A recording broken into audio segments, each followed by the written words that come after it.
Melo tem uma pergunta aqui para Diego e para o Guilherme, que é a longo prazo, considerando as demandas da Agenda Global de Sustentabilidade, né? Eu acho que o que a gente colocou aqui, e do nosso mercado interno, como podemos posicionar os incentivos nesse contexto? Eles precisaram ser aprimorados para acompanhar estas demandas? Sim, Agnello, o que a gente observa, basicamente, que a atuação do Estado de forma geral, né, mas por meio dos incentivos, que é o que está sendo pautado aqui, ela geralmente se dá para corrigir o que seria essa imperfeição de mercado, né? E a gente pode botar a questão ambiental nesse contexto. Porque uma vez que a empresa ela se engaja numa atividade que prejudica o meio ambiente, né, de uma maneira, ela está prejudicando a sociedade. E esse custo, às vezes, não é internalizado por ela.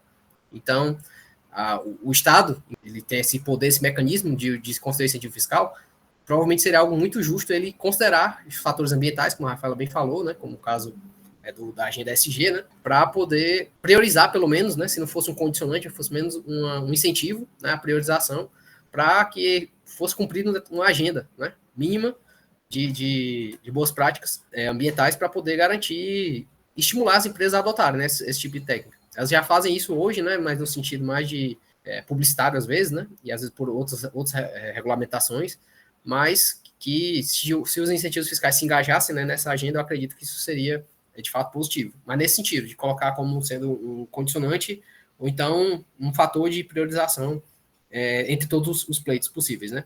O caso dos incentivos fiscais é sui generis no sentido de que não tem limite, né? Em teoria, todas as empresas que tiverem direito, elas podem se enquadrar, elas podem ir lá e solicitar e tenderiam a ser aceitas, né? Não é como, por exemplo, os fundos constitucionais que têm um limite de orçamento, né, para ele. Talvez fizesse até mais sentido colocar isso como condicionante, provavelmente dito, do que como uma priorização, né?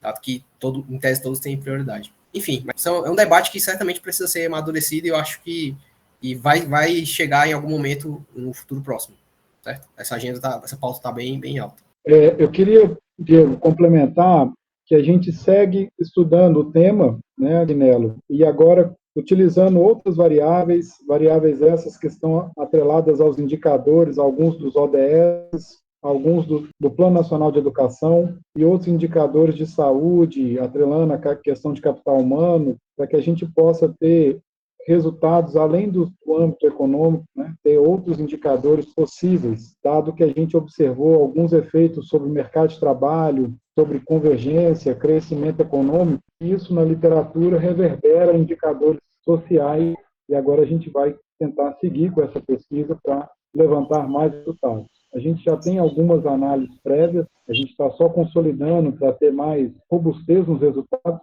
e assim que a gente tiver, em primeira mão, a gente compartilha com vocês essas análises na Sudene, para que vocês também possam ter conhecimento e discutir conosco os resultados que nós estamos alcançando das políticas que são administradas por vocês.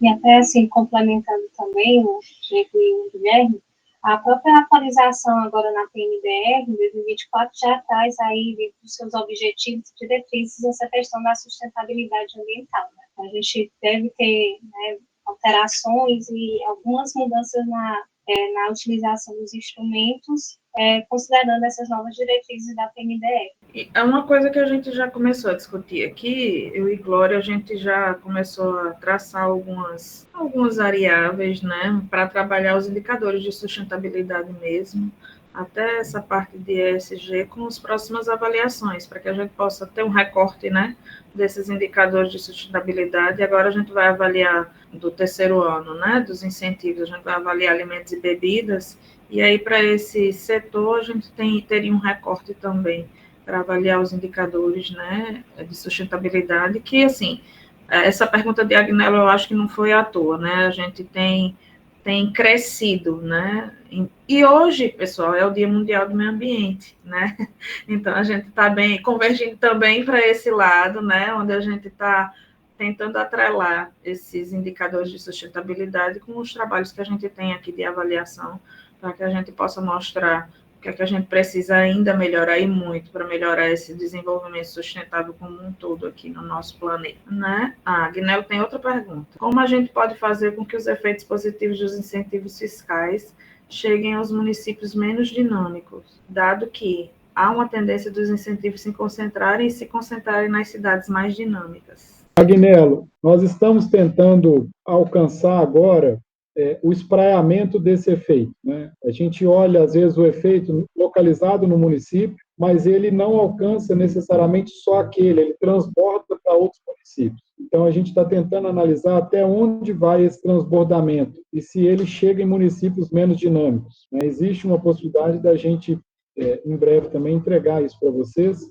Isso a gente percebeu depois dos resultados do TED, né, o que a gente pode ainda complementar nessas análises, e que também nós tivemos uma apresentação com o superintendente e ele pediu para que a gente pudesse ter novas análises, né? Então, assim, existe uma possibilidade da gente tentar conseguir alcançar esses resultados.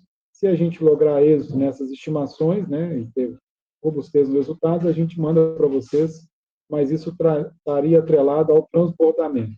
Diego, se você também quiser complementar. Não, basicamente era isso. Falei que a Sudene já tem a agenda com os municípios médios, né? Eu acredito que seja um bom caminho, na linha do que o Guilherme falou, que talvez investir nos municípios médios intermediários, né? O G52 agora, talvez seja uma estratégia de você conseguir levar o desenvolvimento para essas regiões mais carentes, né? Porque, como eu disse, essa tendência é muito forte de concentração das atividades em algumas regiões. Então, você tentar ver aquelas regiões que já tem alguma vocação ali, tentar investir nelas, talvez seja melhor do que, traga mais frutos do que você tentar levar a força, digamos assim, a uma atividade para uma região que não tem aptidão, não tem como recepcionar, né, esse tipo de coisa. Então, provavelmente essa estratégia da Sudene está indo bem ao encontro da teoria, né, do que a teoria fala.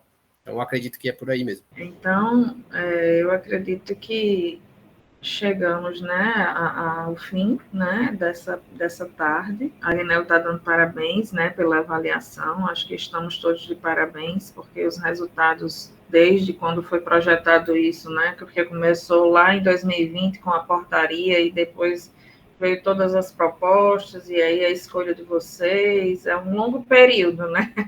Se a gente for pensar, foram 4 anos, né, de muita dedicação, de muito comprometimento das equipes, né, não só da UFC, mas especialmente aqui eu trago o registro da equipe da Sudene, né, que é bem comprometida com o que faz e a gente trabalha para cumprir a missão, né, pela qual a gente foi chamada, que é fazer a diferença aí nessa diminuição das desigualdades. Então, mais uma vez, agradecer a todos pela presença, né, e convidá-los, né, Guilherme, Diego e Maitê, desde já para sexta-feira, estarmos no mesmo horário discutindo um outro tema, né, que é a avaliação das políticas educacionais, também uma avaliação da política pública que a gente fez junto em parceria com a UFC aqui, mais voltado para a área de educação, né, e aí a gente estará nesse mesmo canal, né, nas 14 horas na sexta-feira, para finalizar o nosso sextou.